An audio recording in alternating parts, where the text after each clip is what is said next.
दोस्तों नमस्कार। भारत के मैन्युफैक्चरिंग सेक्टर में लगातार तेजी का सिलसिला देखा जा रहा है और इसका सबसे ज्यादा फायदा इलेक्ट्रॉनिक सेक्टर को मिल रहा है। देश में इनकी मैन्युफैक्चरिंग में हर साल इजाफा होने लगा है, जिसके कारण भारत में चीन और दूसरे देशों से इलेक्ट्रॉनिक्स आइटम का इंपोर्ट घटता जा रहा है, जिसके साथ ही इलेक्ट्रॉनिक्स प्रोडक्ट के कई जरूरी कंपोनेंट भी अब भारत में ही बनाए जा रहे हैं। इनमें मुख्यतः mechanics, Viber Motors, charger, adapter, plastic शामिल हैं। वाणिज्य मंत्रालय के आंकड़ों के मुताबिक 2023-24 के अप्रैल से जनवरी महीने के दौरान स्मार्टफोन जैसे पूरी तरह से असेंबल किए गए इलेक्ट्रॉनिक्स आइटम्स के आयात में 40% की भारी गिरावट आई है। स्मार्टफोन के बैक कवर, जीएसएम एंटीना और कैमरा लेंस जैसे पार्ट्स के आयात में भी 26.5 से 33% तक की कमी दर्ज की गई। भारत में स्मार्टफोन के प्रोडक्शन में इजाफे की वजह रही है सरकार की पीएलआई स्कीम। वहीं हालिया बजट में सरकार ने चार्जर एडेप्टर पर इंपोर्ट ड्यूटी 15% से घटाकर 10% कर दी है। इसका मतलब भारत में उत्पादन को बढ़ावा देने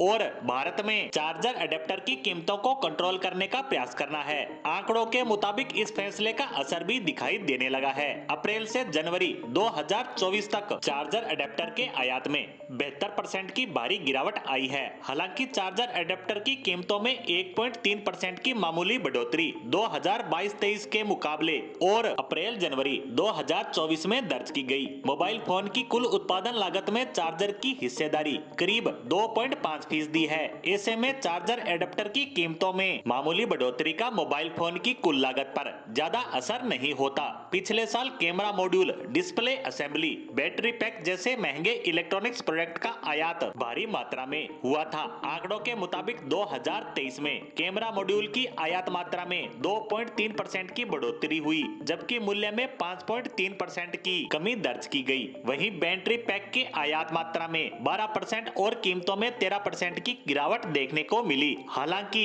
बेहतर निर्यात प्रतिस्पर्धा के लिए भारत में इन इक्विपमेंट्स के उत्पादन को बढ़ावा देने की जरूरत है। 2023-24 के पहले 9 महीनों में भारत का इलेक्ट्रॉनिक्स एक्सपोर्ट 22.24% बढ़कर 20 अरब डॉलर के पार निकल गया। ये निर्यात बढ़ोतरी एप्पल और सैमसंग जैसे दिग्गज ब्रांड्स की मजबूत स्मार्टफोन निर्यात के असर से देखा गया। हालांकि आईफोन का निर्यात दिसंबर 2023 में 7 अरब डॉलर था, जो कुल इलेक्ट्रॉनिक्स निर्यात का करीब 35% था। हालांकि डिस्प्ले, असेंबली और सेमीकंडक्टर आयात में भारी बढ़ोतरी हुई है। ऐसे में भारत को अपनी इलेक्ट्रॉनिक्स मैन्युफैक्चरिंग को ज्यादा दमदार बनाने के लिए इन सभी सेगमेंट पर मेहनत करनी होगी, ताकि वह इस सेक्टर में चाइना, ताइवान और साउथ कोरिया जैसे दिग्गज खिलाड़ियों का बेहतर मुकाबला कर सके। साथ ही भारत की इन देशों पर निर्भरता भी खत्म हो। इसी के साथ भारतीय मैन्युफैक्चरिंग ग्रोथ से जुड़ी हमारी आज की पोस्ट को यहीं विराम देते हैं। धन्यवाद।